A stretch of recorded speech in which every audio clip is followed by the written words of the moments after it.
اللہ تبارک و تعالیٰ اپنی مخلوق کے ساتھ، چاہے آپ گناہ گار ہیں، یہ بات برحق ہے کہ ہم اس بات کا اقرار بھی کرتے ہیں، ایک دفعہ نہیں ہزاروں لاکھوں دفعہ کرتے ہیں کہ ہم بڑے گناہ گار ہیں، لیکن یہ گناہ گار اللہ کو پسند بڑے ہیں۔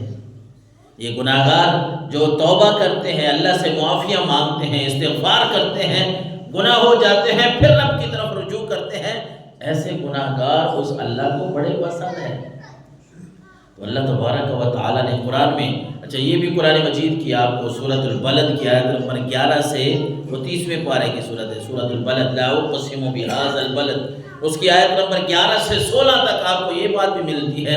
رب العالمین نے فرمایا فَلَقْتَحَمَ الْعَقَبَةَ وَمَا أَدْرَاكَ مَا الْعَقَبَةُ فَكُّ رَقَبَةٍ أَوْ إِطْعَامٌ فِي يَوْمٍ ذِي مَسْغَبَةٍ يَتِيمًا ذَا مَقْرَبَةٍ أَوْ مِسْكِينًا ذَا مَتْرَبَةٍ۔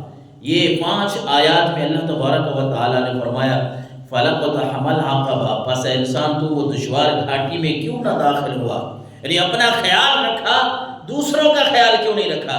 تو نے تو یہ سوچا ہی نہیں ہے کہ کبھی میں کسی اور کا خیال رکھوں۔ فَلَقْتَحَمَ الْعَقَبَةَ وَمَا أَدْرَاكَ مَا الْعَقَبَةُ، تجھے کیا معلوم کہ وہ گھاٹی کیا ہے؟ فَكُّ رَقَبَةٍ، فرمایا غلام آزاد کرنا، او اطعام فی یوم ذی مسغبہ، جس کو بھوک ہے، کھانے کی ضرورت ہے، اس کو کھانا کھلانا۔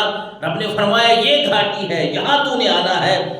او اطعام فی یوم ذی مسغبہ یتیما ذا مقربہ، یتیموں کا خیال رکھنا ہے۔ او مسکینا ذا متربہ، مسکینوں کا خیال رکھنا ہے۔ خدمت خلق میں یہ ساری باتیں آتی ہیں۔ رمضان المبارک کا مہینے کی آمد ہے، اس سے پہلے کوشش کریں ایک دوسرے کے ساتھ جڑنے کی، اپنے ان احباب کا خیال رکھیں، اپنے رشتہ داروں کا، اپنے محلے میں۔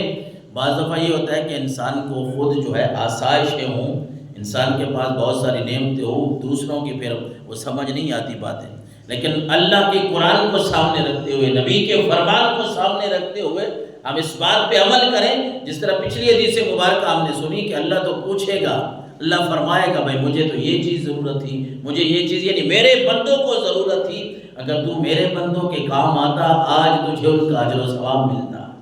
اور حضرت ابو سعید خدری رضی اللہ تعالیٰ عنہ فرماتے ہیں قال رسول اللہ صلی اللہ علیہ وسلم، ترمذی شریف کی حدیث ہے 2449 نمبر پہ، رسول اللہ نے فرمایا ایما مومن اطعم مؤمنا علی جوع اطعمہ اللہ یوم القیامہ من ثمار الجنہ۔ حضور صلی اللہ علیہ وسلم نے فرمایا جو بندہ بھی، جو مومن بھی کسی بھوکے مومن کو کھانا کھلاتا ہے، اس کا اہتمام کرتا ہے، اطعمہ اللہ یوم القیامہ من ثمار الجنہ، قیامت والے دن اللہ اس کو جنتوں کے پھلوں سے کھلائے گا۔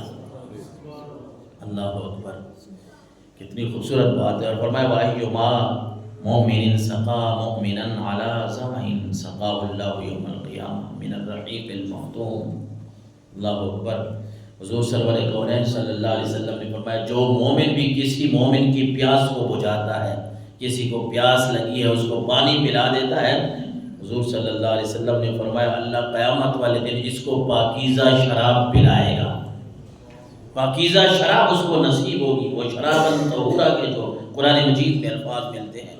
اور پھر اللہ کے نبی صلی اللہ علیہ وسلم نے فرمایا وَأَيُّمَا مُؤْمِنٍ کسا مؤمنا علی عرن کسا اللہ یوم القیامہ من خضر الجنہ او کما قال۔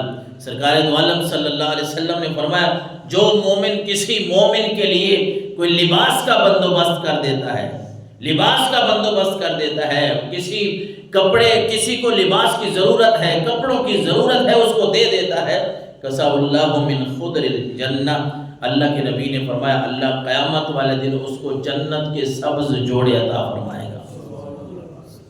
خدمت خلق کے بارے میں اس حدیث آیت مبارکہ جو ہے جس میں ہے یتیماً ذا مقربہ، یتیموں کا خیال رکھنا، مسکینوں کا خیال رکھنا، یہ کتنی بڑی سعادت کی بات ہے۔ خدمت خلق بھی ہے اور ساتھ ساتھ اللہ کی طرف سے جو اجر و ثواب ملتا ہے۔ اب ہمارے موت کا تو کوئی پتہ نہیں انسان نے کس وقت جانا ہے، ہمارے رشتہ داروں میں کئی ایسے کار ہوتے ہیں کہ ان کے والدین اس دنیا سے چلے گئے، والد چلا گیا یا والدہ چلی گئی یا بیمار ہیں، ان کے حالات اچھے نہیں ہیں، خصوصاً والد اگر چلا جائے تو پھر اللہ کے نبی صلی اللہ علیہ وسلم نے فرمایا خیر بیت فی المسلمین بیت فیہ یتیم یحسن الیہ۔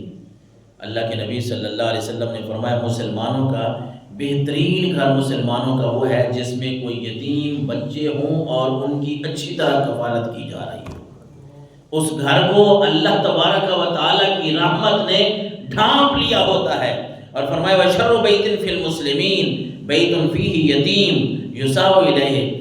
ایسا گھر مسلمانوں کا سب سے برا گھر ہے جس میں یتیم ہوں اور ان کے ساتھ برا سلوک کیا جاتا ہو، کیونکہ پیسہ بڑی اور طرح کی چیز ہے، پھر یتیم بچوں کا مال سنبھالنا